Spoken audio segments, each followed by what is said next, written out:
What if paradise were a carefully staged illusion? Why was Christmas banned for decades? And what drives hundreds of thousands to flee each year? Stick around, what you're about to learn may forever change the way you see this island. Cuban cigars are world-renowned symbols of luxury, known for their craftsmanship and rich flavor. Behind their appeal is a story of tradition and resilience in a country facing economic hardship. Each cigar undergoes over 500 hand-performed steps, from planting in Pinar del Rio to curing, rolling, and aging. This craft dates to the early 1960s when Fidel Castro, impressed by cigars from Eduardo Rivera, created a factory to supply Cuba's elite. Today, Habano cigars, brands like Cohiba, Partagas, and Romeo y Julieta, are exported to more than 150 countries. Some boxes sell for thousands, far out of reach for most Cubans, who earn about $30 a month. Despite the contrast, Cuba remains the heart of cigar culture. The annual Habanos Festival draws visitors from over 70 nations to explore tobacco fields, watch expert rollers, and learn the art themselves. Each cigar tells a story of survival, pride, and national identity. In Cuba, beauty is a symbol of resilience, pride, and identity. Despite shortages and economic struggles, Cuban women find creative ways to express themselves. Items like hair dye and makeup, common elsewhere, are costly luxuries. A single box of hair dye can cost 1/3 of the average monthly salary, about $25 in 2024. Most people earn around $75 a month, making beauty products hard to afford. Still, women adapt. They trade through informal networks or get help from relatives abroad. They share tips, pool resources, and support each other. Many are the main earners and caregivers, balancing family duties with self-expression. For them, beauty is not just appearance, it is strength.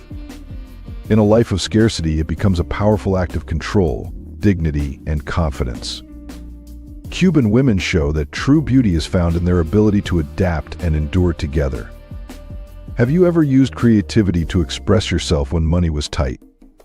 What was your beauty workaround moment? Comment and chat with me.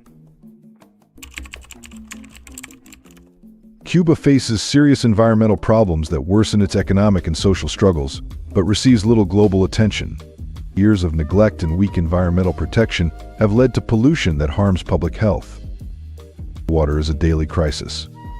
Tap water is often unsafe, forcing families to boil it or find other sources. Broken infrastructure has made waterborne illnesses common, especially among children and the elderly.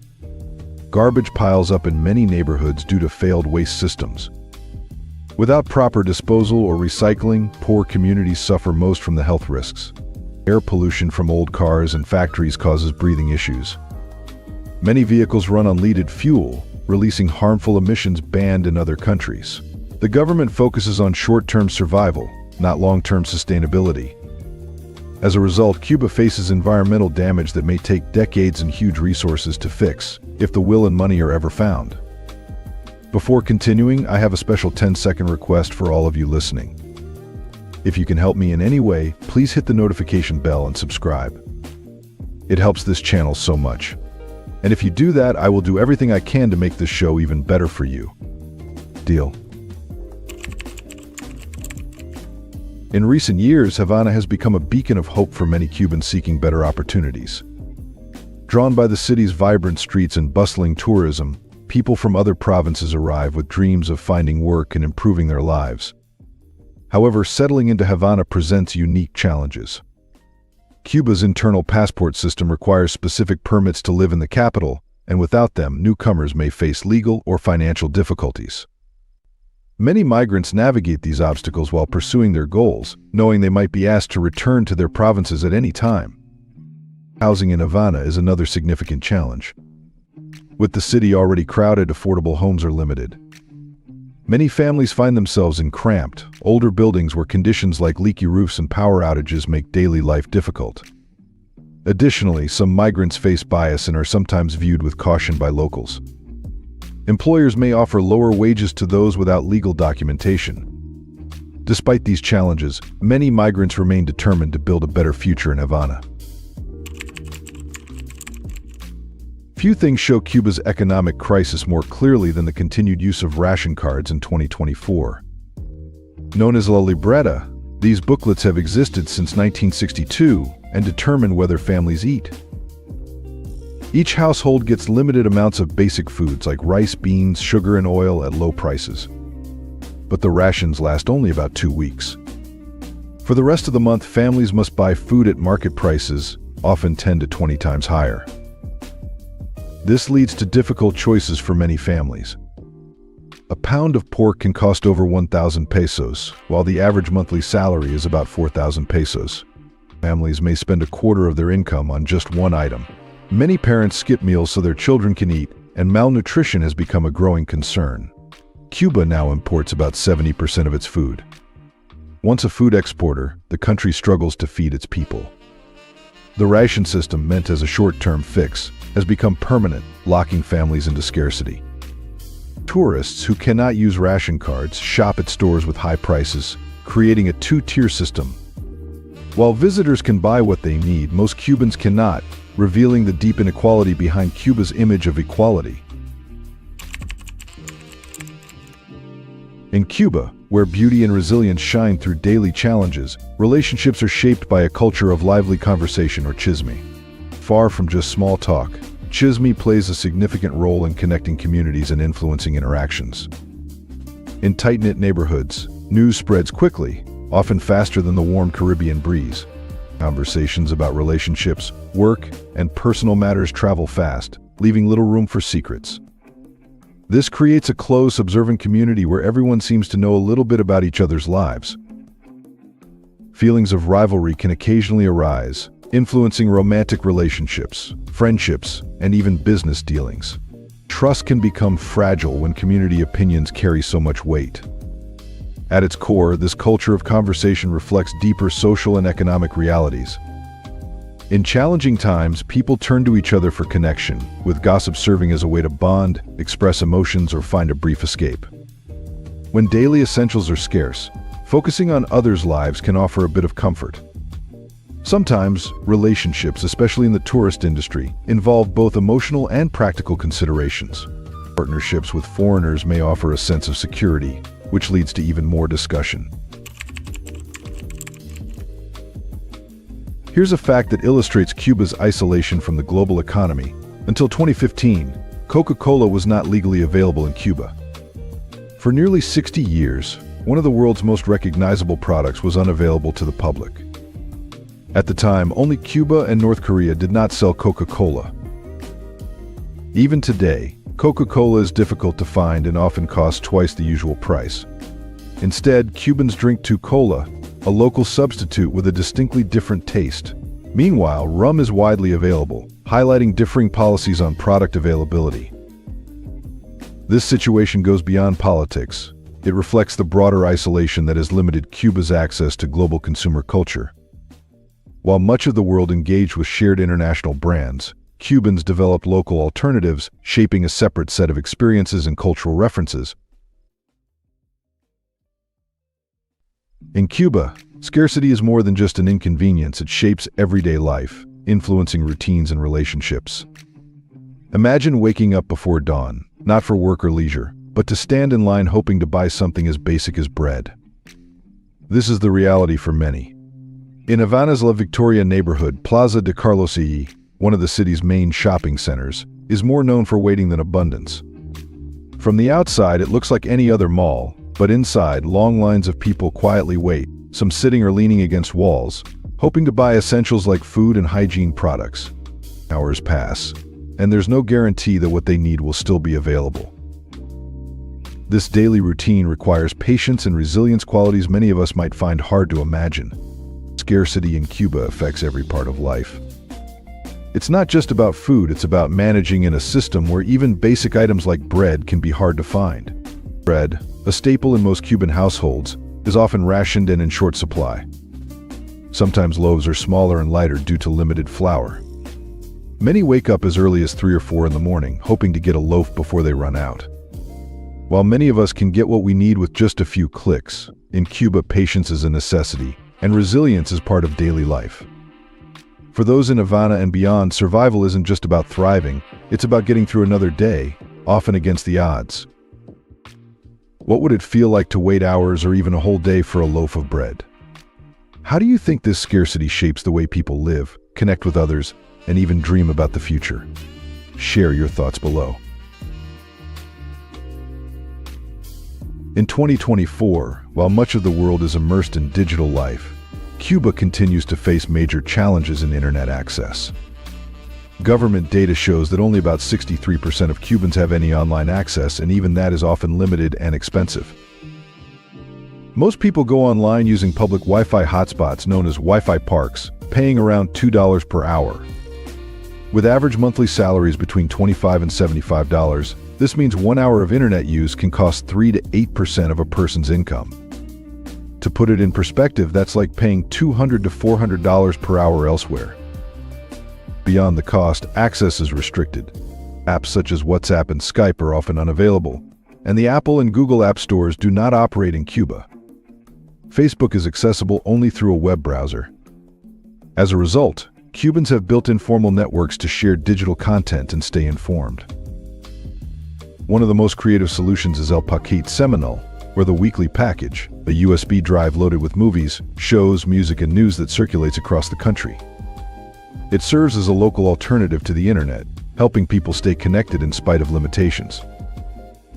This situation greatly affects young Cubans. While their peers worldwide learn online and pursue digital careers, many in Cuba remain disconnected from the tools that shape modern life and opportunity. Havana's streets reflect the economic changes taking place.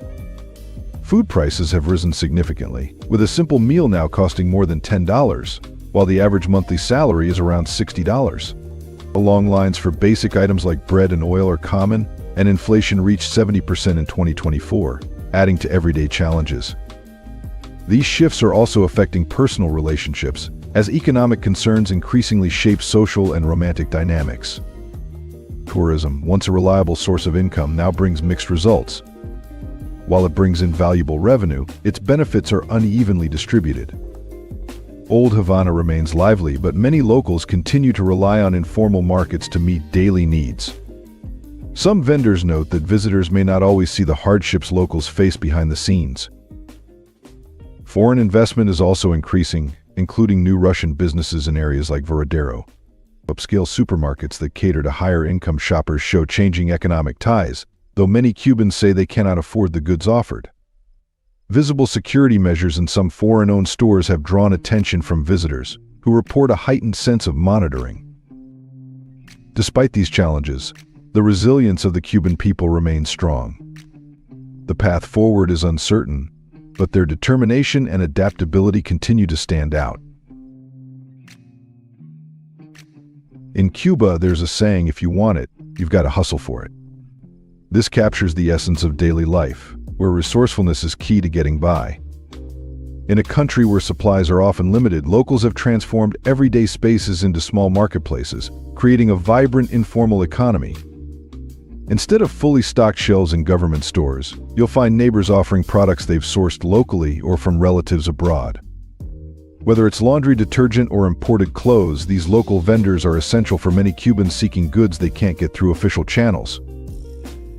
What might seem unusual at first, people selling from porches or sidewalks, soon feels like an everyday part of life. This system is about more than just buying and selling. It's a community effort built on trust, resilience, and making the most of what's available. And through these informal markets, Cubans stay connected and keep life moving, even in the face of scarcity. This system reflects the Cuban spirit of resilience, creativity, and constant adaptation. If this gave you a deeper look at the real Cuba beyond the postcards, hit that like button to support content that tells the full story. Since 2008, Cuba has offered gender-affirming surgery to its citizens as part of its broader healthcare policy.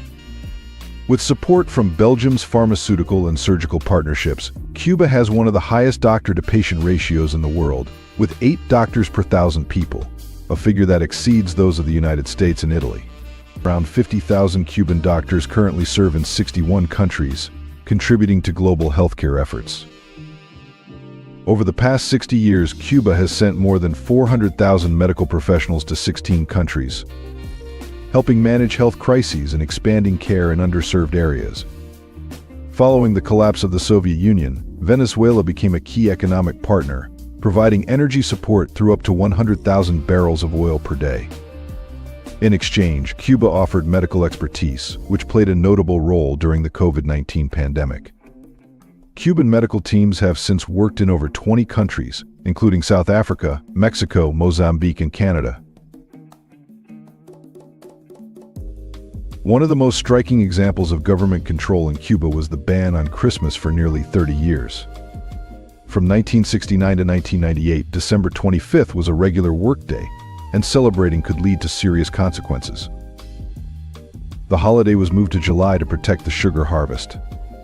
Families were banned from gathering, children received no gifts, and religious services were not allowed.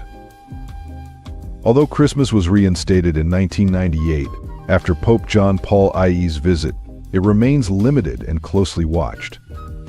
Many Cubans still feel uneasy celebrating due to years of fear around religious expression. This ban was not just about religion. It showed how deeply the government influenced personal and family life. An entire generation grew up without Christmas, a symbol of the state's reach into daily life. Cuba's healthcare system is often praised for its achievements. It has one of the highest doctor-to-patient ratios in the world, with 8 doctors per 1,000 people, compared to 3 in the United States. The country has eliminated mother-to-child heat transmission and developed vaccines for meningitis and lung cancer. However, these accomplishments come with challenges. Cuban doctors are employed under centralized government oversight. They cannot leave the country without approval and may face an 8-year return ban if they emigrate. Many earn less than taxi drivers, leading them to take on additional jobs to support themselves. Cuba also sends medical professionals abroad, generating revenue for the state. While this supports diplomatic and economic efforts, the doctors often receive only a portion of the compensation paid by host countries. Domestically, healthcare is free, but shortages are common. Hospitals may lack basic supplies such as sutures, cotton, and gauze. Since 2019, surgeries have declined by over 30%, and nearly 68% of essential medicines are either unavailable or in critical shortage. Patients frequently bring their sheets, food, and supplies to hospitals. Families often search for medication through unofficial channels, sometimes spending their savings. Although Cuba trains highly skilled doctors, the system often cannot equip them fully, creating a challenging situation that is not always visible in international praise. In Cuba, 2 currencies are used: the Cuban peso cup for daily expenses and the Moneda Libremente Convertible, MLC, a digital currency tied to foreign currencies like the euro or US dollar. Basic goods are purchased with pesos, but items like electronics, toiletries, or meat often require MLC. This digital currency provides access to imported products, typically available to those with foreign income or financial support. As one local explained, you pay for basics with pesos, but without MLC, access to some goods is limited. The U.S. embargo further restricts access to imports, making everyday products like toilet paper or shampoo highly sought after. Long waits in the heat are common, and some people must go without essentials. In Cuba, cash is critical. U.S. credit and debit cards do not work, and even foreign cards are often declined. This has led to informal currency exchanges, where people seek better rates than those set by official channels. These exchanges can involve challenges such as inconsistent rates or less reliable transactions. Despite these obstacles, many Cubans work hard to stretch their income in a country where the cost of living continues to rise while wages remain low. Government exchange offices offer security, but often result in lower purchasing power. Many people weigh the choice between security and better value. And when money alone is not enough, Cubans turn to a broad informal network of goods and services, using creativity and connections to navigate daily life. Cuba's classic cars, admired by tourists, tell a deeper story of economic struggle. These vehicles are not preserved by choice, but by necessity due to over 60 years of isolation. Owners must get government approval for any repair or part replacement, turning car maintenance into a bureaucratic challenge. With original parts unavailable, many cars run on modern engines from brands like Hyundai or Toyota. Owners often become skilled mechanics, fabricating parts to keep their vehicles running. These cars are not luxury items, they are lifelines. One car may support an entire extended family through taxi work or tourist rentals. A breakdown can mean a financial crisis. The government's control over car repairs, permits, and parts limits Cubans' ability to earn independently, keeping tight control over one of the few income sources available. What looks like vintage charm is, for many, a symbol of survival.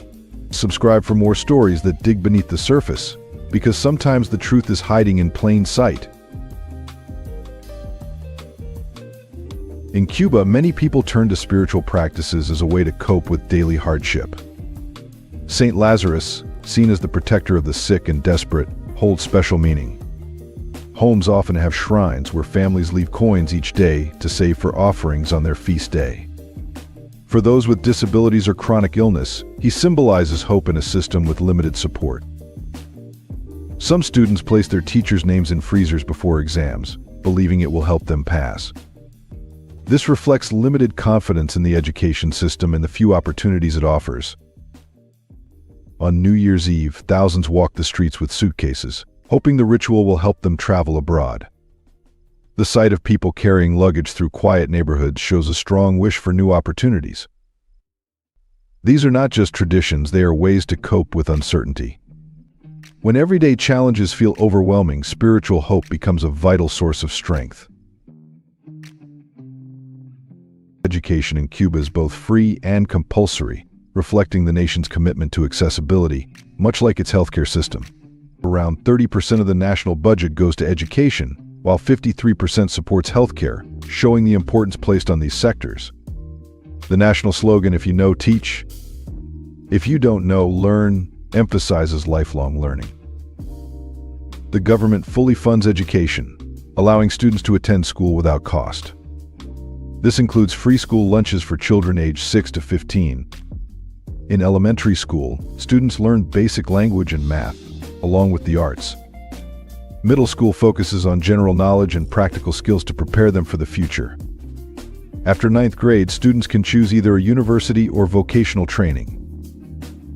These efforts have reduced illiteracy from nearly 30% to just 0.2%, according to UNESCO.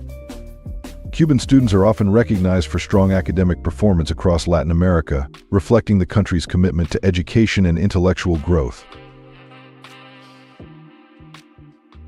Cuba sends doctors abroad to earn revenue, but the cost is high. These doctors often receive only 10 to 25% of what host countries pay, with the government keeping the rest. Those who refuse overseas assignments may face career setbacks, while those who accept are often separated from their families for years. At home, the healthcare system suffers. Top doctors are sent abroad, leaving local hospitals short-staffed. Patients wait months for care, and many procedures are delayed due to a lack of specialists. Cuba trains excellent doctors but struggles to keep them. Many doctors choose not to return, creating a loss for the country's investment in medical education. Others feel trapped, earning low wages and working under tight restrictions.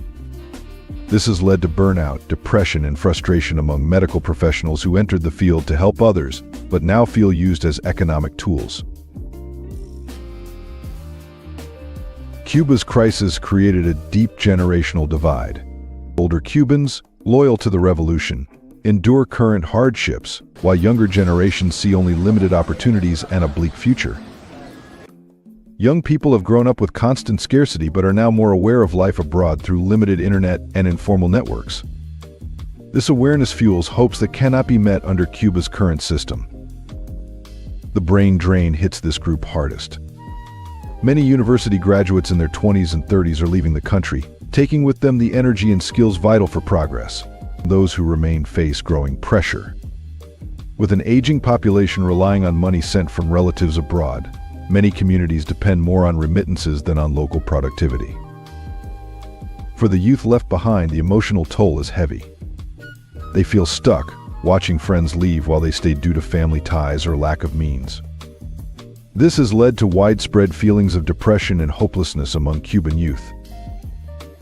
The 20 shocking realities we've explored today reveal a nation trapped between its revolutionary ideals and the harsh consequences of policies that have isolated Cuba from global progress and prosperity.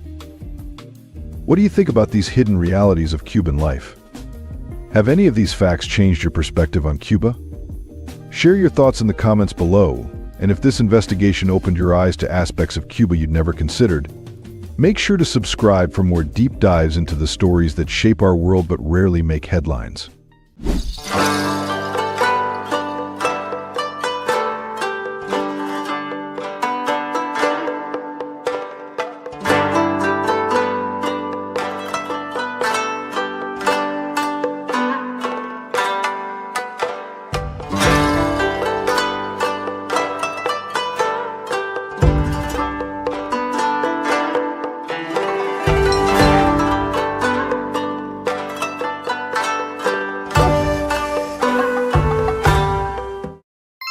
While most countries have quirky traditions, Japan has elevated eccentricity to an art form. From rent-a-girlfriend using see-through toilets to witnessing apologies so extreme they involve shaving heads. But that's just the beginning. Today I'm revealing 20 mind-blowing facts about Japan that prove it's one of the most eccentric countries on Earth. We'll explore everything from their revolutionary approach to safety and technology to cultural practices so unique they'll leave you questioning everything you thought you knew about human behavior. Let's start. In some Tokyo parks, you can find public toilets with transparent walls. At first glance, you can see right through them. But once someone enters and locks the door, the glass instantly turns opaque, offering complete privacy. This showcases a clever use of Japanese engineering. The system isn't just for show, it solves real concerns. People can see if the toilet is clean and occupied before entering, while still enjoying full privacy when in use. The technology relies on smart glass that changes opacity when an electric current is applied. It's a thoughtful blend of design and functionality, demonstrating how innovation can enhance everyday public spaces. Japanese cuisine is globally celebrated as a form of culinary art, from well-known dishes like sushi and sashimi to local favorites such as takoyaki. Attention to detail is a hallmark of Japanese cooking. Every element from color and texture to presentation, and even the sound of chewing is considered. The goal is always harmony and balance. Some traditional dishes may surprise international visitors. For example, basashi raw horse meat served sashimi style with soy sauce, ginger, and garlic is a regional specialty from Kumamoto. It is appreciated for its lean protein, low fat, and mildly sweet flavor, and is considered beneficial for blood circulation by some. Japan also embraces culinary innovation. A specialty ice cream shop in Tokyo offers more than 100 unique flavors, including options like ramen, beer, grilled meat, squid, and even horse meat. These unconventional combinations reflect the creativity and playfulness of Japanese food culture. Japanese cuisine honors tradition while embracing experimentation, continuously expanding the idea of what food can be, both in flavor and experience. Before continuing, I have a special 10-second request for all of you listening. If you can help me in any way, please hit the notification bell and subscribe. It helps this channel so much. And if you do that, I will do everything I can to make this show even better for you. Deal? Japan is often praised for its low crime rates, a distinction many countries aspire to. In some areas, people report that lost wallets or phones are frequently returned, highlighting a strong sense of trust in society. Tokyo, with a population of about 38 million, is considered one of the world's safest major cities. This mindset begins early. From a young age, children are taught to respect others' property and return lost items. Japanese culture places high value on community, personal responsibility, and social harmony. In many cases, wrongdoing reflects not only on the individual but also on their family or community, which encourages strong internal accountability. As a result, social norms in Japan contribute significantly to crime prevention, working hand in hand with law enforcement to promote safety across the country. Japan has over 4 million vending machines, roughly one for every 30 to 40 people. But these aren't just for drinks. Many function like compact convenience stores, offering a wide range of items including hot coffee, energy drinks, raw eggs, umbrellas, hand towels, toys, batteries, face masks, and even clothing items like underwear. In winter, some machines dispense hot soup, roasted sweet potatoes, or traditional oden. In certain regions, you'll even find machines selling fresh produce from local farmers. The variety is impressive, but what truly stands out is how clean and well-maintained these machines are. Even in rural or less trafficked areas, incidents of vandalism or theft are rare. This reflects broader cultural values in Japan, such as respect for shared spaces and social responsibility. For many visitors, it's not just the product selection that amazes them, but also the trust-based system that allows such machines to operate so reliably. It may sound surprising, but Japan has a growing industry for rental companions. Feeling lonely? You can rent a friend? Need a plus one for a wedding? Some services offer actors to accompany you. Want to ease family pressure? You can even rent someone to play the role of a partner. These services are not related to escort work. They involve trained professionals who take on social roles to support clients in specific situations. Prices typically range from $50 to $100 per hour. These actors are skilled at creating believable interactions, whether attending family dinners, casual outings, or simply offering conversation and companionship. In a society where isolation and social pressure are growing concerns, these services aim to provide emotional support professionally and respectfully. Many performers prepare in advance, learning details about their clients to make the experience feel as natural as possible. It reflects how Japan continues to develop unique solutions to modern social challenges. Would you ever consider renting a companion just for comfort or support? Why or why not? Comment and chat with me. In many cultures, saying sorry involves spoken words and a polite gesture. In Japan, however, apologies often follow more formal customs. A casual apology may involve a 15-degree bow, while a more serious one requires a 45-degree bow.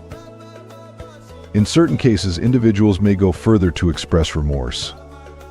One symbolic act, rooted in samurai tradition, involves shaving one's head, historically seen as a gesture of humility and surrendering personal pride. In past centuries, hair was considered a sign of dignity, so removing it could demonstrate deep contrition.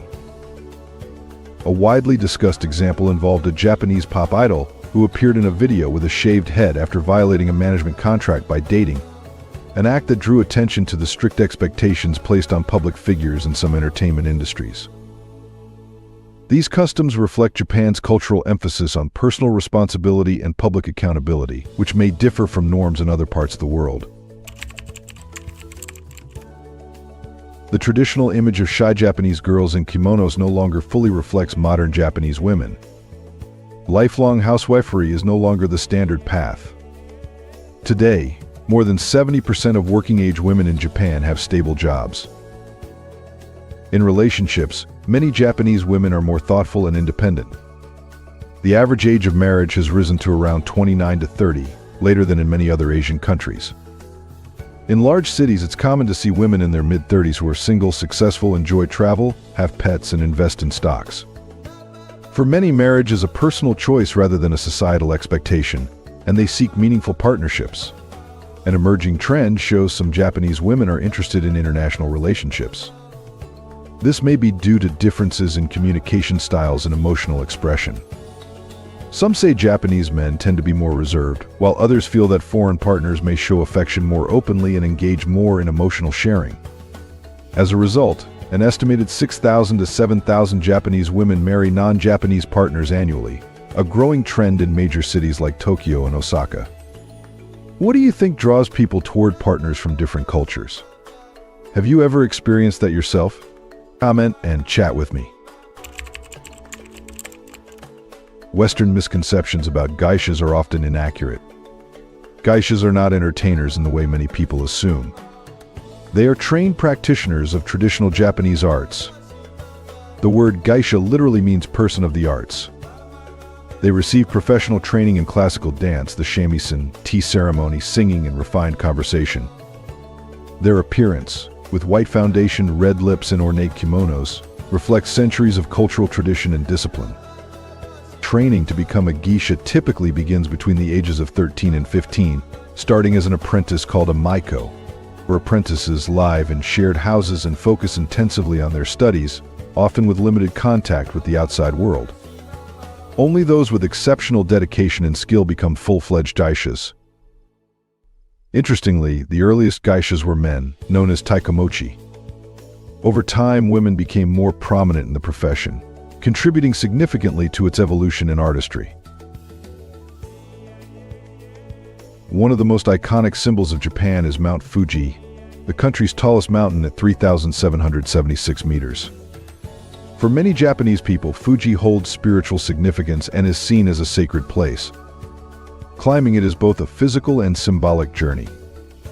In spring, Mount Fuji resembles an ink painting, snow-capped and set against a bright blue sky. For those who enjoy history with a touch of romance, Osaka Castle is a must-visit. Once a key fortress in the 16th century, it's now one of Japan's most photographed landmarks. With its green-tiled roof, white walls, and golden dragon motifs, visitors can even rent samurai armor for photos, blending the past with a playful modern experience. To experience Japan's more tranquil side, visit the Sagano bamboo forest in Arashiyama, Kyoto. The sound of wind rustling through the tall bamboo has been officially recognized as one of Japan's soundscapes of cultural importance. Walking through the grove feels like stepping into a peaceful, timeless world. If you're curious about natural phenomena, Owakudani Valley in Hakone offers a fascinating experience. This volcanic area emits clouds of steam and has a distinctive sulfur scent. Visitors often try the region's famous black eggs, boiled in hot spring water, which turn dark due to natural minerals. According to local folklore, eating one may bring good luck or even add 7 years to your life. Deep in the mountains of Tokushima Prefecture is Nagoro Village, known for its life-size dolls. As the population declined over time, a local artist, Tsukimi Ayano, began making these dolls to honor residents who moved away or passed on. Today, over 350 of them sit in classrooms, wait at bus stops, and appear throughout the village, quietly reflecting a once vibrant rural community. Japan is often ranked among the most expensive countries to live in, especially in major cities like Tokyo and Osaka. In central Tokyo, monthly rent typically ranges from $1,300 to $2,500 depending on size and location. In the suburbs, costs are lower, averaging between $390 and $800 per month. Food can be affordable. A meal at a casual restaurant usually costs $6 to $10, while dinner for two at a mid-range place ranges from $26 to $80. A standard meal at McDonald's costs around $5 to $7. Monthly utility bills, including electricity, water, air conditioning, and waste disposal, range from $100 to $200 depending on the season. Internet plans cost between $30 and $50 per month, and unlimited mobile data plans typically range from $20 to $50. Public transportation is reliable but can be costly, with monthly commuter passes ranging from $80 to $150 based on travel distance. Gym memberships usually fall between $50 and $100 monthly. On average, a single person's monthly living expenses in Japan range from $1,500 to $3,500, depending on lifestyle and location. While the cost of living is high, many residents value the safety, convenience, and modern amenities that Japan offers. Japan is home to an extraordinary number of festivals, with estimates of over 300,000 traditional celebrations held annually. This means that somewhere in the country, a festival is always taking place. Spring begins with Hanami, the cherry blossom viewing tradition, where people gather in parks to enjoy the blossoms, accompanied by seasonal foods and drinks. Summer highlights include Kyoto's Gion Matsuri, one of the oldest festivals in Japan, known for its massive floats, some reaching nearly 9 meters tall, paraded through historic streets. Tokushima's Owa Odori Festival turns the entire city into a vibrant dance stage, drawing over 1.3 million visitors each year. In autumn and winter, the Nabuta Matsuri in Aomori dazzles with illuminated floats, while Hokkaido hosts winter fireworks that light up the snowy skies. These festivals are more than entertainment, They are living traditions that preserve and celebrate Japan's rich cultural heritage. Each one offers a unique experience that connects the past with the present, showcasing how deeply festival culture is woven into Japanese society. In 1958, Momofuku Endo invented instant noodles in his small kitchen, changing how people around the world eat. His creation helped address food shortages, and was even adapted for space missions by astronauts. In Japan, instant noodles have evolved far beyond a convenience food. They've become part of modern food culture. Instead of just basic flavors, Japan offers hundreds of unique varieties including seafood curry, spicy wasabi, and even regional specialties. Some brands release limited seasonal editions that attract long lines of eager fans, similar to major tech product launches. Japan is also home to the Cup Noodles Museum in Yokohama, where visitors can design their custom noodle cups, choosing the noodle type, soup base, and toppings, and even decorating the packaging. It's an interactive experience that blends food, history, and creativity. This shows how Japan often transforms everyday items into immersive cultural experiences. Japan is often considered a hot spring paradise, with over 27,000 natural springs and more than 3,000 onsen facilities across the country. Whether in busy cities or quiet countryside, relaxing hot spring baths are never far away. For many Japanese people, visiting an onsen is more than just a way to stay clean or unwind. It's a cultural tradition that promotes physical and emotional well-being. Older adults enjoy it to ease joint discomfort, young professionals seek a break from work stress, and families often use it for weekend relaxation. One aspect that surprises many foreign visitors is the traditional practice of bathing without clothing. This is not meant to be uncomfortable, but reflects a belief in openness and equality, where social status is left at the bath's edge.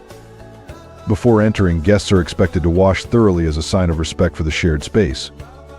Behavior guidelines are taken seriously. Running, loud conversations, and photography are typically discouraged to maintain a calm and respectful environment. For many, the onsen experience is a chance to reconnect with nature and find inner peace. Love hotels in Japan often surprise foreign visitors, but they serve a practical and cultural purpose. In a society where many adults live with their parents into adulthood, having private space can be challenging. These hotels offer couples a discreet, comfortable place to spend time together without the constraints of home life. Japan has more than 20,000 love hotels across the country, generating over $40 billion in annual revenue, twice that of the anime industry. These hotels are known for their themed rooms, ranging from space-inspired designs to pop culture settings. The check-in process is designed for privacy, often using touchscreen kiosks with no receptionist interaction or reservation needed.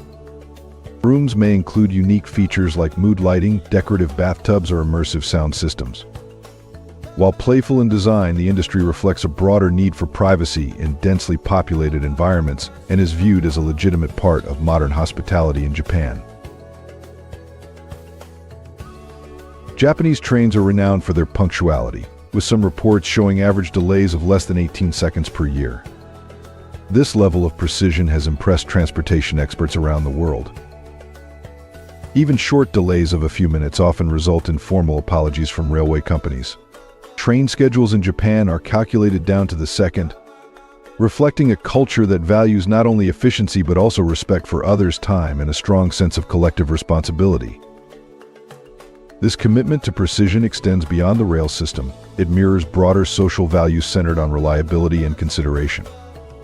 Imagine living in a place where you can set your watch by public transportation and feel confident you'll arrive on time. Japan's education system is known for its strong academic outcomes, with nearly zero illiteracy and over 72% of students pursuing higher education. However, this success often comes with high pressure that can lead to social and emotional challenges. Students face intense competition to pass university entrance exams, and some experience significant stress that impacts their mental well-being. In rare cases, outdated disciplinary methods have been reported, and exam-related anxiety can lead to social withdrawal among students. Japan has also faced ongoing national concerns about mental health, particularly among students and working professionals. One widely discussed issue involves the emotional toll that academic and professional expectations can have on individuals, contributing to broader conversations about stress and isolation. While the system produces highly skilled individuals, there is growing awareness in Japan about the importance of balancing academic performance with emotional support and mental wellness. Subscribe for more deep dives into fascinating countries, traditions, and the unexpected ways they shape our world. Nearly 30% of Japan's population is over the age of 65, making it the fastest aging society in the world. This demographic shift presents significant challenges for government, healthcare systems, and the labor force. The declining birth rate has led to unique situations, and some rural schools now operate with only 1 or 2 students. Examples include Yumoto Junior High School in northern Japan and Otishima Junior High School in Kagawa Prefecture. These schools often maintain full facilities and staff until the final student graduates, after which they may close permanently. To address labor shortages, Japan is investing heavily in robotics and automation, developing technologies like robotic caregivers and service assistants. This shift highlights how innovation is playing a key role in adapting to changing population needs. These demographic changes are also prompting discussions about Japan's long-standing immigration policies and evolving societal structures to better meet future demands. Japanese work culture is known for its strong commitment, discipline, and precision, but it also brings social and personal challenges. The concept of lifetime employment fosters deep loyalty, as many individuals stay with the same company throughout their careers. However, this structure can also create significant pressure. The phenomenon known as karoshi, or death related to overwork, has become widely discussed in Japan and even recognized legally in some cases. Many office workers routinely put in long hours, often exceeding 12-hour days, and participate in after-work social events that, while intended for team bonding, can further reduce personal time. This strong work ethic contributed to Japan's rapid economic growth after World War II, helping the country rise to become the world's third-largest economy in just 2 decades. At the same time, this intensity has been linked to concerns about stress, low happiness ratings, and social isolation. As a result, Japan is increasingly reflecting on how to balance productivity with well-being, seeking a more sustainable work-life culture for the future. Japan experiences approximately 7,500 earthquakes each year, with Tokyo alone recording around 150. In addition to earthquakes, the country is also affected by floods, mudslides, tsunamis, and volcanic activity, making it one of the most disaster-prone nations in the world. In response to these challenges, Japan has developed some of the most advanced disaster preparedness systems globally. Buildings are designed to withstand major earthquakes, early warning systems offer critical seconds of advance notice, and emergency drills are a routine part of life. The 2011 tsunami highlighted both the country's vulnerability and its resilience. While the event caused widespread damage, coordinated evacuations, effective emergency response, and strong community cooperation helped protect many lives. Living with frequent natural hazards has shaped Japanese culture to prioritize preparation, mutual support, and calm, organized responses during crises. Japan has become a global leader in pop culture, producing anime, manga, video games, and beloved characters that have shaped modern entertainment. Iconic series like One Piece, Dragon Ball, Naruto, and Pokemon have influenced generations worldwide. Characters like Hello Kitty generate billions of dollars annually. Japanese video game companies such as Nintendo, Sony, and Sega have played major roles in shaping the gaming industry. The country's cultural impact extends beyond media to fashion, food, and lifestyle trends. Concepts like kawaii, cute culture, origami, karaoke, and traditional aesthetics continue to inspire design and creative expression around the world. What began as local entertainment has grown into a global cultural influence, with many young people abroad learning Japanese, adopting Japanese fashion, and embracing cultural ideas through pop culture exposure. These 20 mind-blowing facts barely scratch the surface of what makes Japan the most eccentric country on Earth. Every aspect of Japanese society contains layers of complexity that reward deeper investigation. What surprised you most about Japan? Have you experienced any of these phenomena firsthand, or do you have questions about aspects of Japanese culture I didn't cover? Share your thoughts in the comments below. Your experiences and questions help me understand what aspects of global culture fascinate people most. Don't forget to subscribe and hit the notification bell so you never miss these deep dives into the world's most fascinating societies. Next week, I'm revealing the shocking truth about how South Korea transformed from one of the world's poorest countries to a global cultural superpower in just 50 years. Thanks for joining me on this journey through Japan's most eccentric aspects. Remember, the world is full of incredible diversity in how humans organize their societies and solve problems. By understanding these differences, we gain perspective on our own cultures and possibilities for the future. Until next time, keep exploring the amazing complexity of human civilization. Tucked within Southeast Asia, Timor-Leste is a country so remarkable that many overlook it on the map, yet once you explore its story, it stays with you.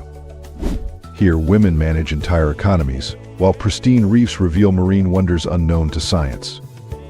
Portuguese colonial architecture blends seamlessly with ancient tribal heritage, and the ocean boasts record biodiversity. A simple cup of coffee supports nearly a quarter of the people.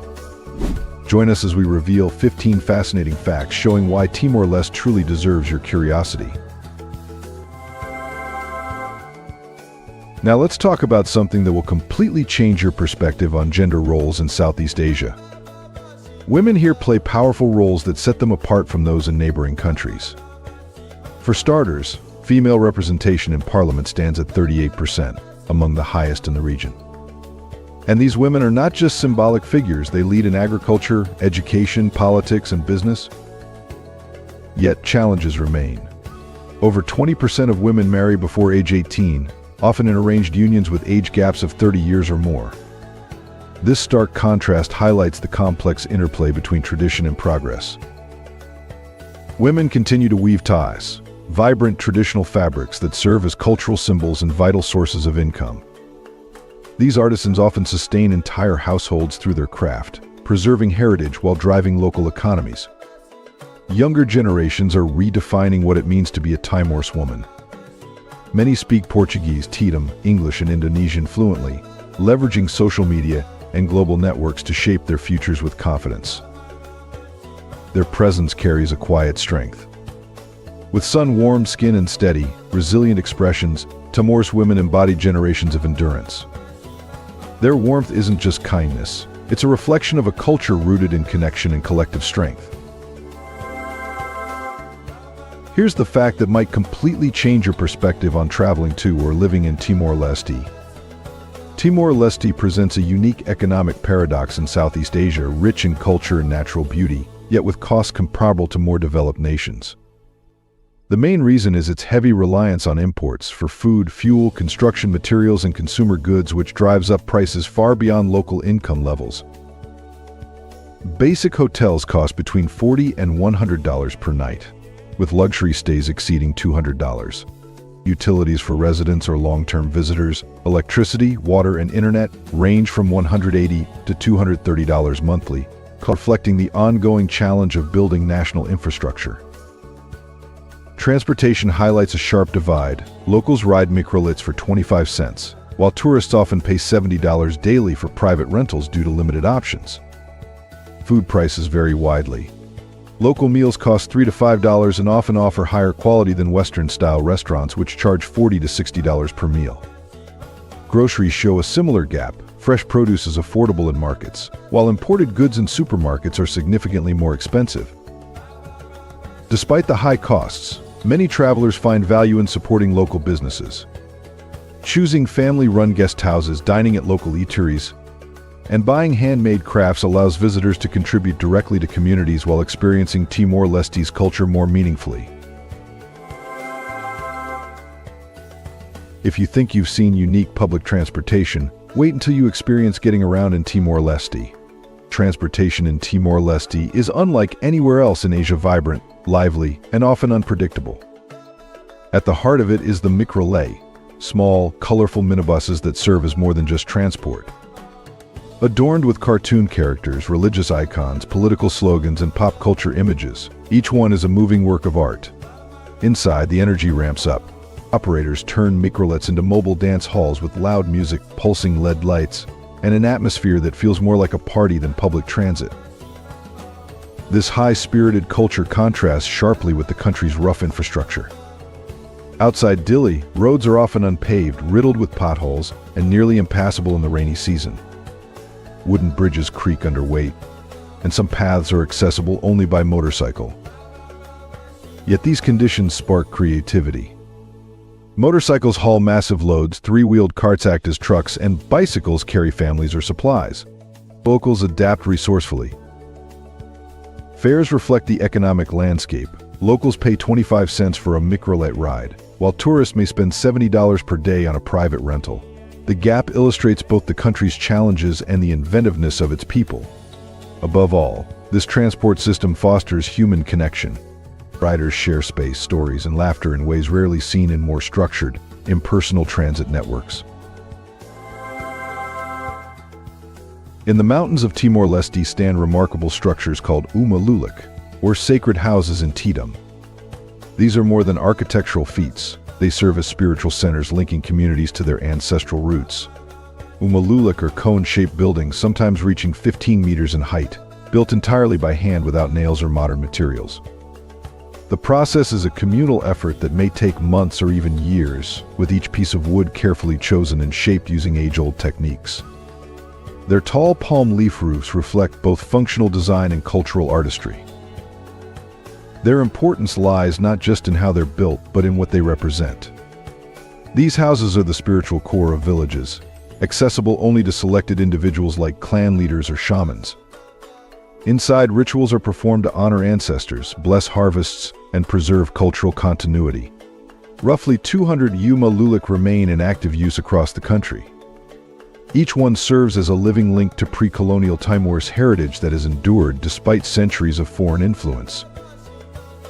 Access is highly restricted. Outsiders must receive permission from community leaders, and many are entirely closed to visitors. This protects their sacred role. During major festivals, entire villages gather around them to perform rituals, tell stories, and reinforce communal ties. Dili, the capital of Timor-Leste, defies typical ideas of a capital city. Instead of skyscrapers and traffic, life here moves at a relaxed pace.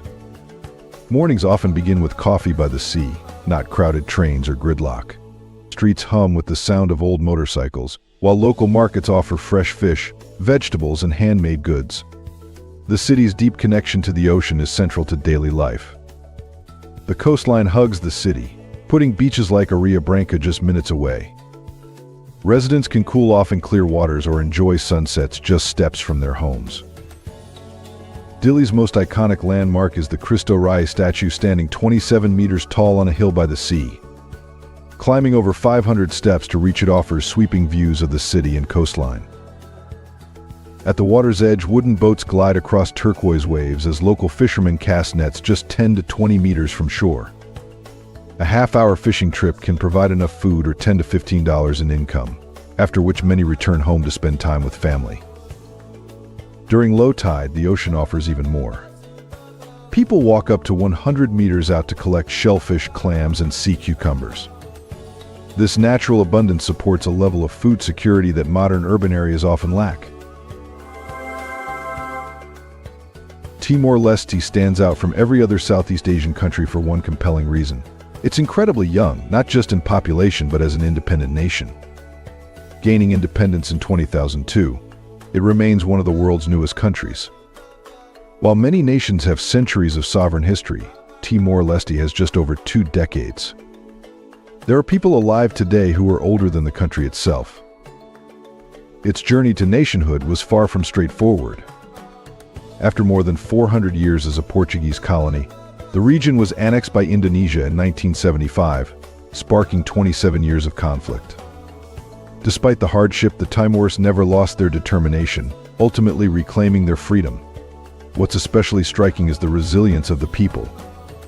Even after centuries of foreign rule and conflict, Timor-Leste has preserved a vibrant cultural identity. Over 97% of the population is Catholic, a legacy of colonization, yet local traditions dating back thousands of years remain deeply rooted. covering just 14,870 square kilometers. Smaller than the state of Connecticut, Timor-Leste is home to 1.3 million people from 16 ethnic groups, creating a rich and dynamic cultural landscape. What part of Timor-Leste's story, its long struggle for independence, its cultural resilience, or its unique mix of traditions, do you find most inspiring? Share your thoughts below. Here's a fact that will completely change how you think about your morning coffee. In Timor-Leste, coffee is more than a beverage, it's the backbone of the economy. About 90% of the country's export revenue comes from coffee, and nearly 300,000 people rely on the sector, meaning around 1 in 4 citizens depend on it for their livelihood. What sets Timor's coffee apart is its origin. Grown wild in mountainous regions, without chemical fertilizers or industrial methods, it's one of the purest organic coffees in the world. Known for its high caffeine content and sharp yet balanced flavor, it has become a favorite among coffee enthusiasts. From November through February, families migrate to the highlands to hand-pick cherries. This seasonal harvest is deeply rooted in tradition, reflecting artisanal methods passed down through generations.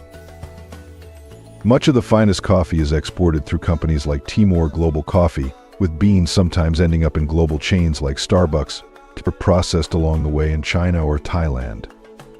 Many people have likely enjoyed Timor's coffee without knowing its source.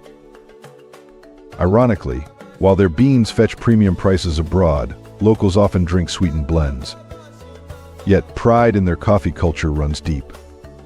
A $1 cup isn't just a drink. It represents livelihoods, heritage, and a direct link between rural families and the global market. Beneath the waters of Timor-Leste lies what scientists now consider the most biodiverse marine environment on Earth. Just 24 kilometers north of the capital, Dili, Atoro Island holds a world record. In 2016, researchers identified 643 species of coral reef fish in its surrounding waters, more than anywhere else globally. What's more, many of these species had never been documented before. These weren't new to nature, but new to science, largely due to the region's long isolation and limited exploration during decades of conflict. Atoro Island lies within the Coral Triangle, the global center of marine biodiversity. Even in this extraordinary region, Timor-Leste's waters stand out as uniquely rich. Experts advocate for international marine protection status, recognizing both the area's ecological importance and the challenge it presents to a young nation still developing its conservation frameworks. Local communities have long understood the richness of these waters. Fishermen often encounter species absent from scientific records, and traditional fishing methods, sustainably passed down, have helped preserve marine life. Timor-Leste also offers some of the best whale and dolphin viewing on the planet. Its position along key migration routes means close-up encounters are common, making these waters both scientifically invaluable and deeply awe-inspiring. One surprising fact about Timor-Leste is the strength of its passport. Despite being a small, developing nation, it ranks among the most powerful in Southeast Asia. Thanks to historical ties with Portugal, Timor citizens can travel visa-free to all Schengen countries for up to 3 months, access that even citizens of larger regional countries often lack. Beyond Europe, Timor's passport holders enjoy visa-free or visa-on-arrival access to over 60 countries. This enhances opportunities for education, business, and cultural exchange far beyond expectations for a nation of its size. Portuguese influence remains strong. Though only about 30% of the population speaks it daily, Portuguese is an official language. This linguistic link supports educational pathways to Portugal and Brazil, helping young Timors gain global experience. Entry into Timor-Leste is also accessible. And most EU citizens can obtain a visa on arrival at the main airport for stays up to 30 days. Requirements include proof of funds, $150 per day, hotel bookings or invitations, and a confirmed return ticket. This balanced visa policy reflects the country's open, globally engaged mindset. While domestic challenges remain, Timor-Leste actively fosters tourism and international ties, offering unique cultural experiences in a nation still untouched by mass tourism.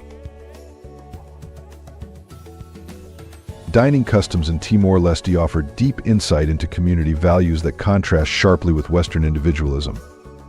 Eating with hands is not just accepted, it's the preferred tradition, creating a tactile connection between people and their food. Only the right hand is used, as the left is considered unclean, a belief rooted in both Islamic influence and indigenous practice. Diners gather small portions, mixing rice and spices by hand to create balanced flavor combinations, with full control over texture and temperature. Meals are communal, especially during family gatherings and celebrations. Large platters are shared rather than individual plates, emphasizing hospitality, respect, and closeness. These shared meals are moments for conversation, decision-making, and connection. Dishes like ikan sabuko, grilled tamarind marinated fish and batard dan, stewed corn are designed for hand eating, reflecting how cooking evolved alongside cultural practice. During weddings, funerals, and religious ceremonies, communal eating becomes a ritual that reinforces social ties. Guests participate actively by sharing food, not simply observing the event. While unfamiliar at first, visitors often find that eating with their hands creates a more intimate, mindful experience, allowing for better awareness of temperature, texture, and portions than utensils ever could. Festivals in Timor-Leste are powerful national expressions that reshape the country's energy and showcase its cultural pride. The Timor-Leste Carnival, held each April, is more than a celebration, it's a tribute to independence and identity. Streets fill with thousands in colorful costumes dancing to music that blends African rhythms and indigenous traditions.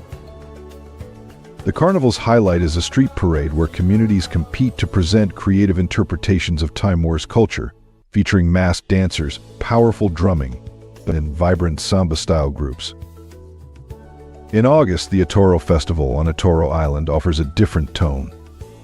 It blends traditional music and folklore with environmental efforts.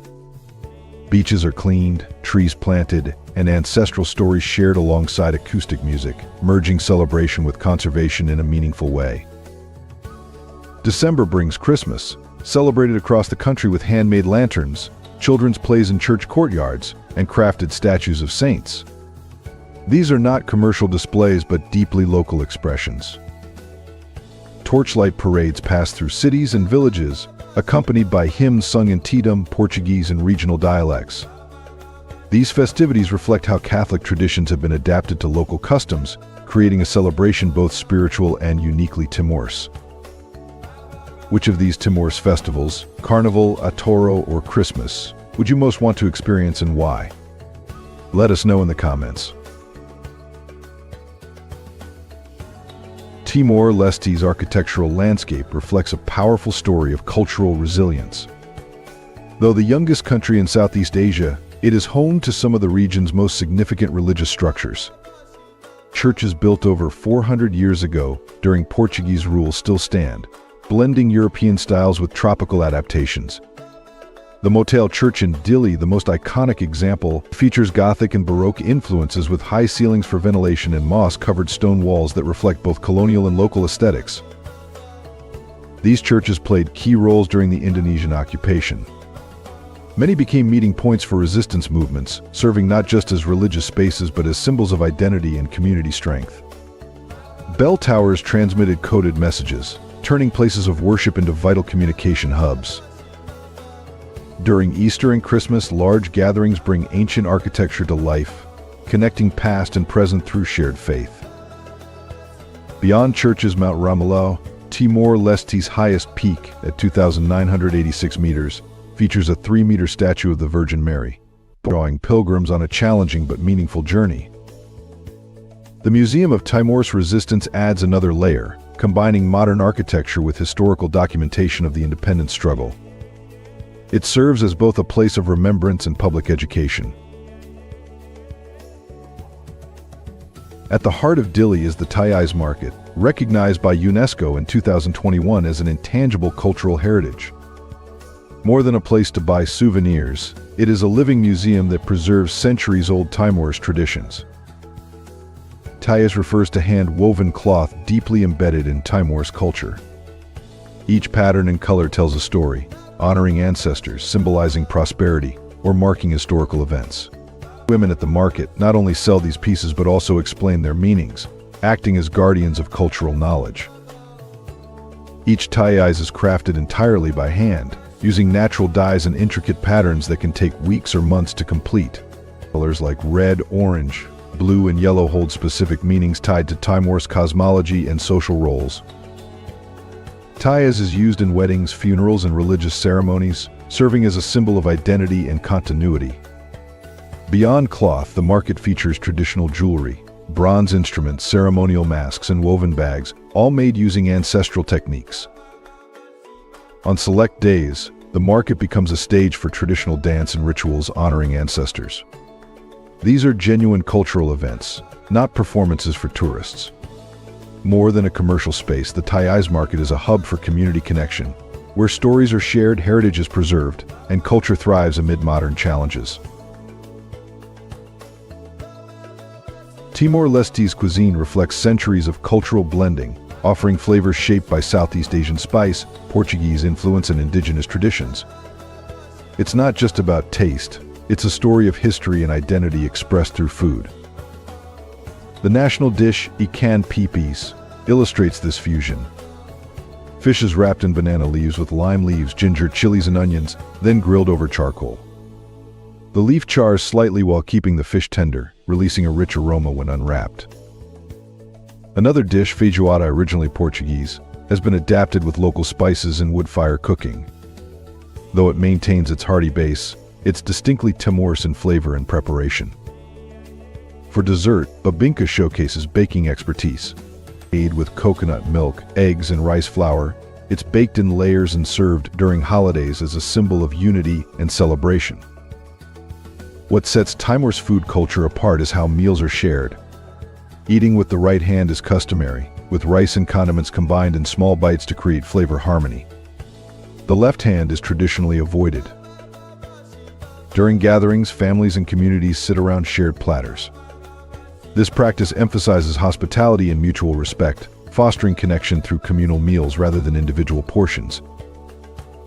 These 15 facts about Timor-Leste reveal a country that defies every expectation and challenges our assumptions about what small nations can achieve.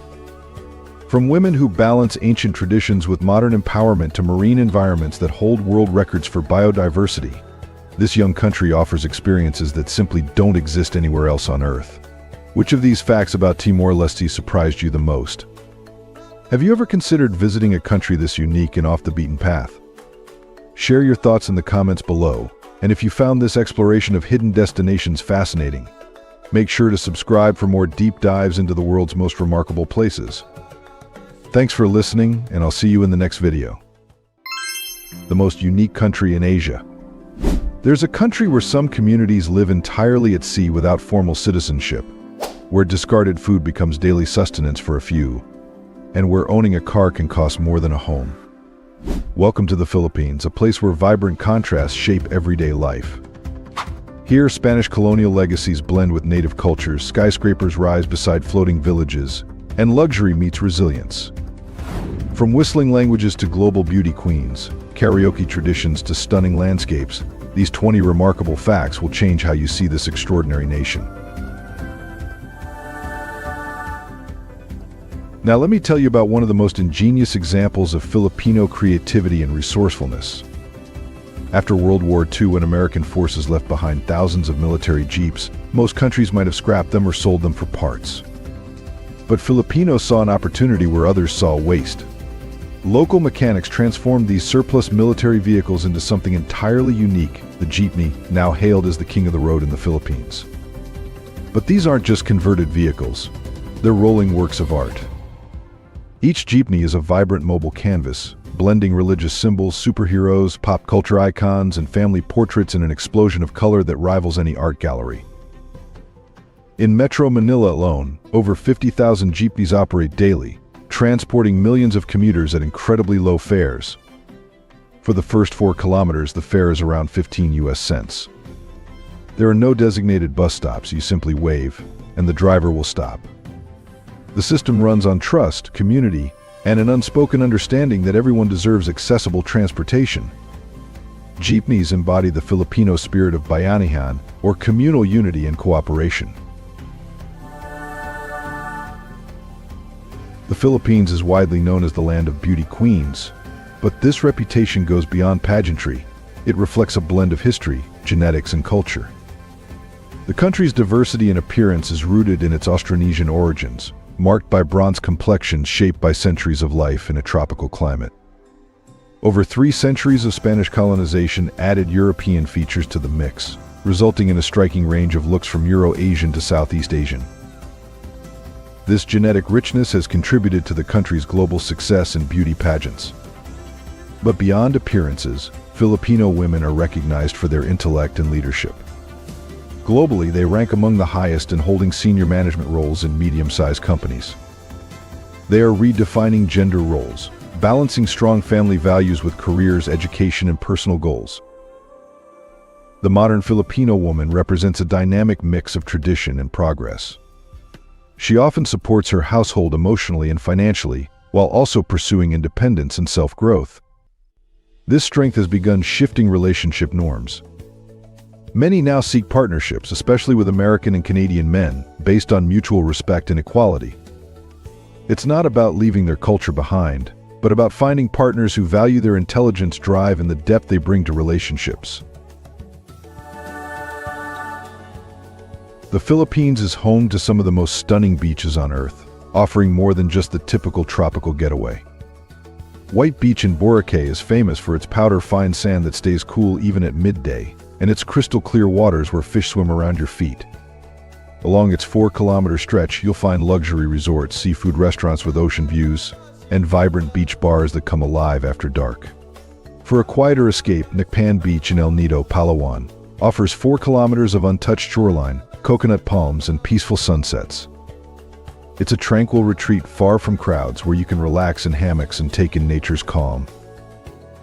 Then there's Hidden Beach, also in El Nido, surrounded by towering limestone cliffs and reachable only by kayak or by swimming through narrow openings.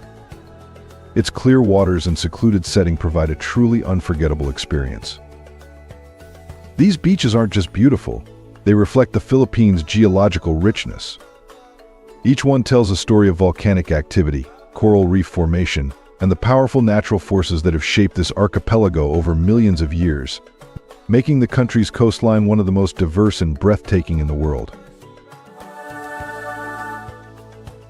In the slums of Metro Manila, there's a dish called pagpag, a stark reflection of both extreme poverty and extraordinary resilience. Pagpag is made from leftover food collected from restaurants and fast food chains, items like fried chicken, ribs, fish, and vegetables that have been discarded. These are cleaned, recooked with spices, and served as an affordable meal. A portion costs around 20 cents and offers a filling option for those living on less than $1 a day. This isn't a matter of choice. For many families, pagpag is a necessity. Access to fresh groceries is often out of reach, and this practice emerges from sheer survival, not carelessness or lack of effort. It reflects the strength and adaptability of people doing everything they can to feed their families under dire conditions. What's especially notable is how pagpag is prepared with care, skill, and dignity. Cooks know how to sanitize and flavor the ingredients to make them both safe and satisfying. They take pride in their work, understanding its value in sustaining their communities. Pagpag is more than just a dish. It symbolizes the human capacity to adapt and create in the face of hardship. It reveals the impact of poverty not as an abstract issue but as a daily reality navigated with courage, resourcefulness, and a deep sense of community. In the Philippines, owning a car is a luxury few can afford. New vehicles can cost up to 50% more than in other countries, not due to base price but because of taxes. Buyers face an excise tax between 4 and 50%, a 12% VAT, and steep import duties. A car priced at $22,000 can end up costing over $33,000. Meanwhile, the average Filipino earns between $300 and $500 per month, making car ownership financially out of reach for most. The government defends these taxes as a way to reduce traffic and limit vehicle numbers, but the result is a visible economic divide. In Metro Manila, luxury cars glide past overcrowded jeepneys packed with working-class commuters, a daily contrast that reflects broader inequality. This has led to a booming used car market and a push for locally assembled models that avoid import fees. Yet even these remain costly relative to wages, turning car ownership into a symbol of status rather than utility.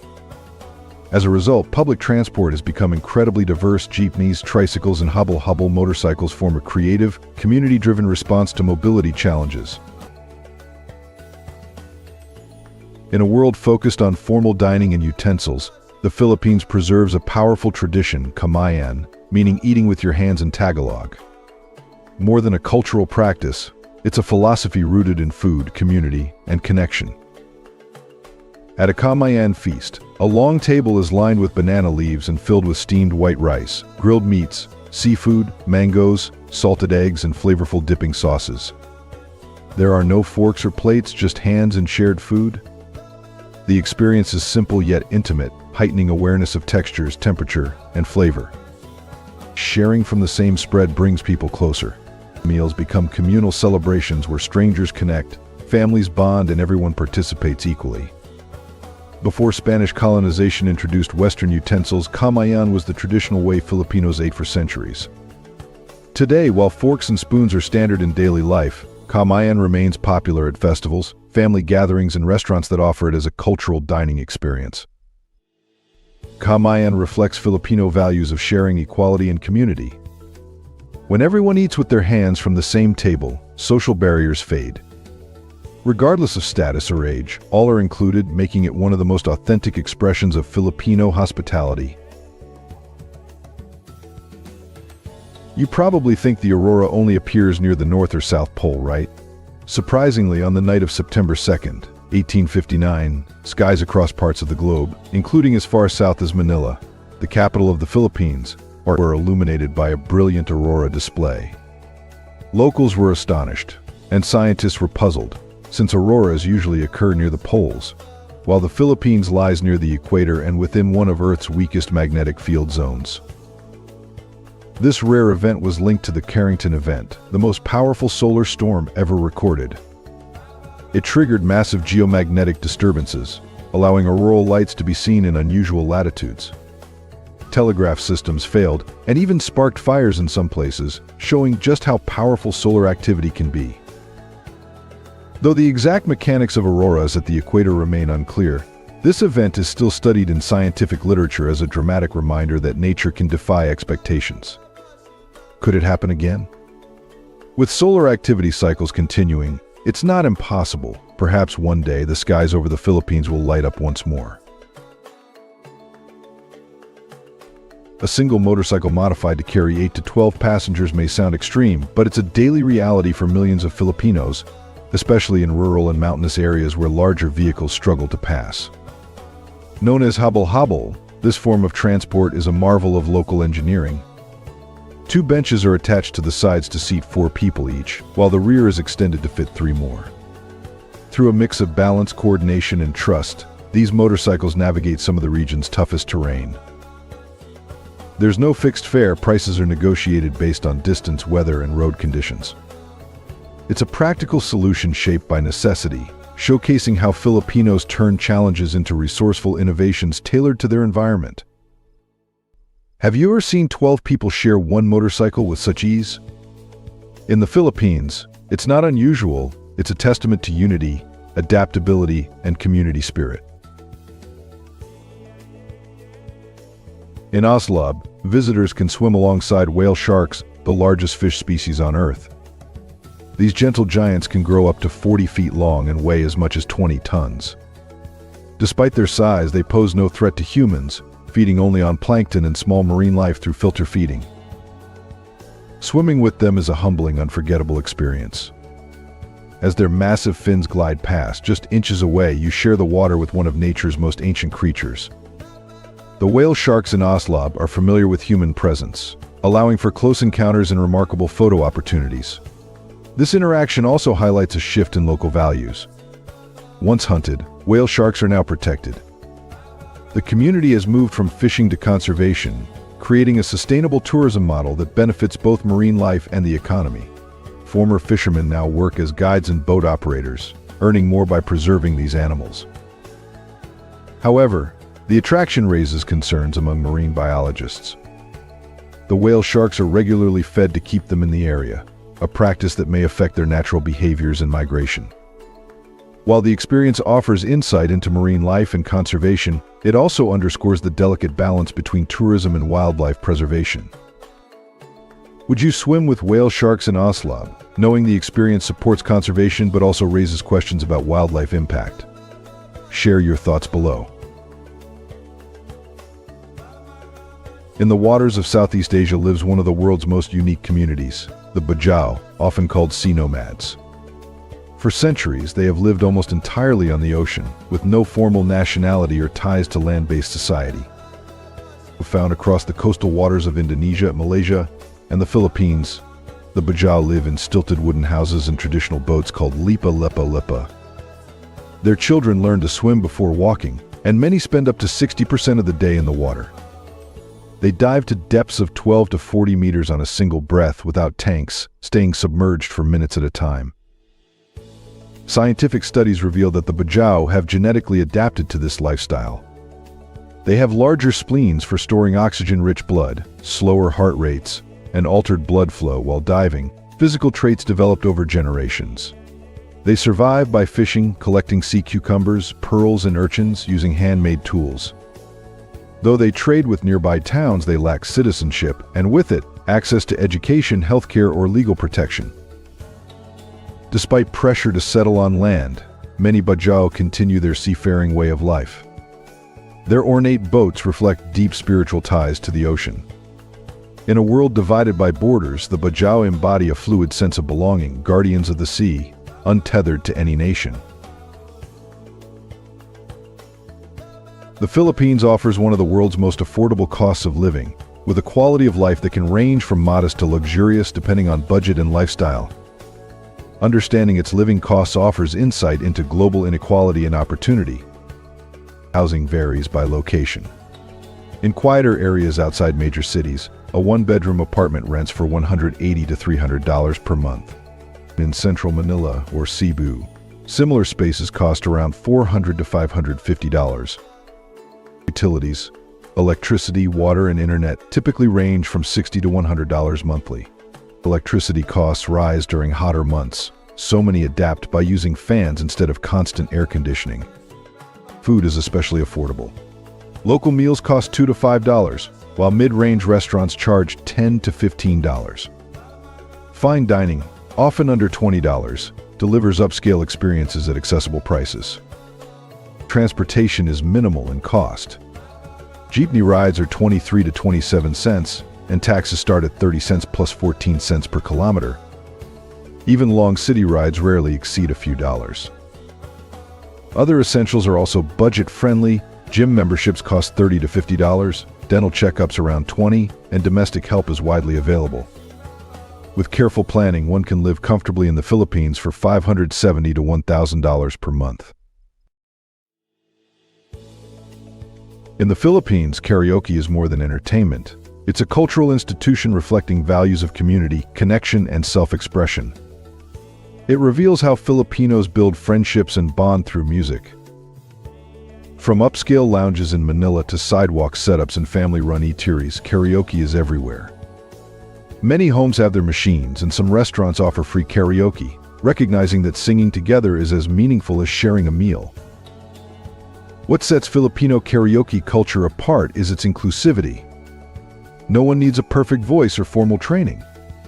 Singing any song, even international hits, instantly makes you part of the barkada. It's a welcoming space where social status, language, or background don't matter. Spontaneous singing sessions can happen at birthday parties, food stalls, family gatherings, or even informal business events. The joy comes not from polished performances but from participation and shared enthusiasm. Karaoke in the Philippines reflects values of acceptance and joy. It offers a space where people express themselves freely, where social barriers fade, and where the simple act of singing together creates lasting connections long after the song ends. In the heart of Bohol province lies one of the Philippines' most mysterious landscapes, the Chocolate Hills. More than 1,268 rounded hills stretch across the horizon, turning a rich brown in the dry season, resembling giant chocolate drops. formed over millions of years through coral reef uplift, weathering, and erosion. The hills are nearly uniform in size and shape, almost perfectly cone-shaped, creating a scene that feels more artistic than natural. Local legends tell of giants hurling rocks or a massive buffalo leaving droppings, offering colorful folklore behind the formation. The best view is from the Chocolate Hills complex, where a viewing deck overlooks hundreds of hills rolling into the distance. At sunrise and sunset, the hills cast dramatic shadows and shift in color, offering a captivating visual experience. Despite appearing barren in dry months, the hills support microenvironments with unique flora and fauna. Some contain caves and underground rivers, adding to their natural intrigue. The Chocolate Hills reflect the Philippines' rich geological diversity and have become a symbol of Bohol. As one of the country's most iconic natural landmarks, it draws visitors from around the world who want to witness this rare formation for themselves. Step into Vigan, and you'll find a city unlike any other in Asia, a UNESCO World Heritage Site, and one of the world's best preserved examples of Spanish colonial architecture. Located in the northern Philippines, Vigan blends 16th century design with modern life. Cobblestone streets are lined with ancestral homes featuring thick stone walls, wooden upper floors, and red tile roofs. These are not museum pieces. Families still live in them, businesses thrive, and daily life continues as it has for generations. The best way to explore Vigan is by Calesa, horse-drawn carriages that move slowly through narrow roads, offering a rhythm that fits the city's timeless charm. At night, antique lanterns cast golden light across colonial facades, bringing history to life. Vigan's architecture reflects the cultural fusion that defines the Philippines. Spanish designs were adapted using local materials and indigenous techniques, creating a style that is uniquely Vigan. The city preserves its heritage while embracing sustainable tourism. Traditional crafts like pottery, weaving, and wood carving continue to thrive.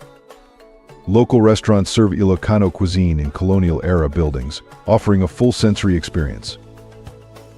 Vigan also offers a window into the Philippines' 333-year Spanish rule, showing how colonizers, Chinese traders, and indigenous Filipinos shaped a shared cultural legacy. If you had one day to explore Vigan, would you ride a Calesa through the cobblestone streets, try Ilocano cuisine, or shop for traditional crafts first? Let us know below. Filipino cuisine blends indigenous flavors with Spanish, Chinese, and American influences, creating a food culture that's unique and deeply rooted in history. It goes far beyond the usual dishes most people know. Tocino is a sweet and savory fried pork dish made from thinly sliced meat marinated in sugar, salt, garlic, and spices. When cooked, it develops a glossy red glaze and a rich balance of sweet and salty flavors that reflect Filipino taste preferences. Sinigang highlights the love for soreness. This tangy soup, made with pork or fish, uses tamarind and calamansi to create its signature flavor, balanced with vegetables like kangkong, radish, and eggplant. Each spoonful is hearty, vibrant, and deeply comforting. Sisig showcases Filipino ingenuity, chopped pork, onions, and spices served on a sizzling plate, topped with a runny fried egg. Often made from pork parts considered scraps elsewhere, it's a flavorful, sizzling favorite eaten with rice or bread. Adobo, more than a dish, is a cooking method. Meat is marinated in soy sauce, vinegar, and spices, then simmered to create a tangy, savory sauce. Every Filipino household has its version, reflecting regional and personal variations. Filipino cuisine tells the story of its people, resilient, creative, and unafraid to turn foreign influences into something uniquely their own. The Philippines is made up of 7,641 islands, but only about 2,000 are inhabited. That leaves over 5,000 untouched islands scattered across the Pacific. If you visited one island each day, it would take more than 20 years to see them all. Even more astounding, the country boasts the fifth longest coastline in the world, over 36,000 kilometers longer than Earth's circumference at the equator. This immense shoreline offers endless coastal variety, from the soft white sands of Boracay to secluded coves accessible only by swimming through underwater caves. Geography plays a huge role in shaping life here. With so many islands, the country faces an average of 20 typhoons each year, making it one of the most storm-exposed nations. Still, Filipinos meet these challenges with extraordinary resilience, nurturing communities that thrive in the face of nature, all while preserving a culture full of warmth, strength, and joy. Enjoyed the video? Before we continue, don't forget to ring the bell, share it with your friends, and hit that subscribe button if you haven't yet. It truly helps me out, and I promise to bring you even more awesome content. The Philippines doesn't just celebrate festivals, it turns cities into vibrant displays of color, music, and devotion. The Ati-Atian Festival, held every third Sunday of January in Calibo, Aklan, is often called the mother of all Philippine festivals, and is one of the most iconic religious and cultural celebrations in the country. During Ati-Atian, Calibo's streets fill with thousands in elaborate costumes, faces painted in intricate patterns, dancing to the hypnotic beat of drums. More than a parade, it's a spiritual celebration honoring the Holy Child Jesus, while also embracing the country's pre-colonial traditions. The highlight is a grand procession on the final day, carrying the Santo Niño image from Calibo Cathedral to Pastrana Park. It's a joyful, high-energy display of faith that draws large crowds, including international visitors. Another major celebration is the Sinulog Festival in Cebu City, held on the third Sunday of January. Lasting 9 days, it draws millions and commemorates both indigenous heritage and the acceptance of Christianity, reflecting the Philippines' diverse cultural roots. What makes these festivals extraordinary is the spirit of bayanihan, or communal unity. Neighborhoods prepare for months, businesses sponsor performers, and families host guests. Dancing and singing aren't just entertainment, they are acts of devotion and joyful worship, deeply rooted in Filipino spirituality. In the mountains of northern Luzon, the Banao rice terraces stand as a 2,000-year-old testament to human ingenuity and harmony with nature. Often called the eighth wonder of the world, these terraces were carved by the Ifugao people using basic tools and deep knowledge of engineering. The terraces ascend the mountains like green staircases, following the land's natural contours. Their irrigation system is entirely gravity-driven, channeling mountain streams through bamboo pipes and stone pathways to nourish thousands of rice paddies. No electricity or modern pumps required. Each terrace is built with stone retaining walls that manage drainage and prevent erosion. The structure creates a unique microclimate, where water evaporation cools the air and sustains the crops. Beyond engineering, the terraces reflect the Ifugao philosophy of hudhud, emphasizing balance between people, nature, and spirituality. They are sacred spaces, farmed by generations who pass down traditions, stories, and responsibilities. Today, the terraces face threats from climate change and urban migration. UNESCO has designated them both a World Heritage Site and a site needing urgent preservation. The Ifugao continue to protect their legacy through traditional farming and sustainable tourism, offering visitors hands-on experiences and insights into ancient agricultural practices. Our final fact takes us beneath the surface of Palawan to one of the Philippines' most fascinating natural wonders, the Puerto Princesa Underground River. This 8-kilometer waterway winds through a network of limestone caves carved by water over millions of years. As you navigate the river by boat, headlamps reveal towering rock formations, sparkling stalactites, and cathedral-like chambers. The silence is broken only by the sound of paddles and distant echoes of bats above. Each chamber has its shape and acoustics, some vast and echoing, others tight and enclosed. This underground river highlights the Philippines' geological diversity, formed when the area was underwater and shaped by forces that still sculpt it today. It is a UNESCO World Heritage Site, not only for its dramatic geology but also for its unique ecosystems. In complete darkness, species of bats, fish, and invertebrates have evolved that exist nowhere else on Earth. The experience inspires reflection on nature's timescale and our fleeting presence within it.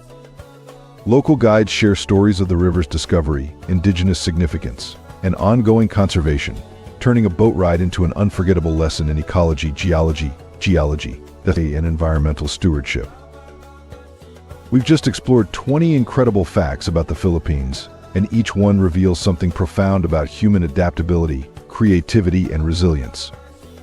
From the sea nomads who've evolved to live entirely on the ocean to the transportation systems that turn military surplus into works of art, From the festivals that transform entire cities into celebrations of faith and culture to the hospitality that makes strangers feel like family. The Philippines demonstrates that there are countless ways to build communities, solve problems, and find joy in life. If you enjoyed today's video, please give it a like and don't forget to subscribe to the channel. Your support means a lot to us. Thank you so much for watching, and we'll see you in the next video. Thanks for being with us. Leave a comment, like to show your support, and remember to hit that subscribe button for more exciting videos. See you next time.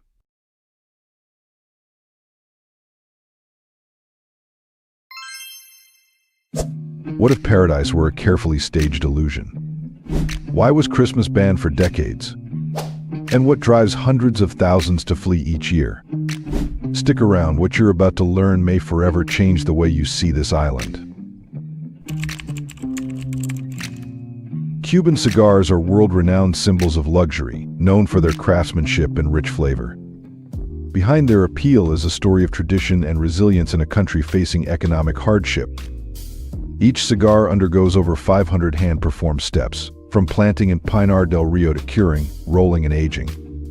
This craft dates to the early 1960s when Fidel Castro, impressed by cigars from Eduardo Rivera, created a factory to supply Cuba's elite.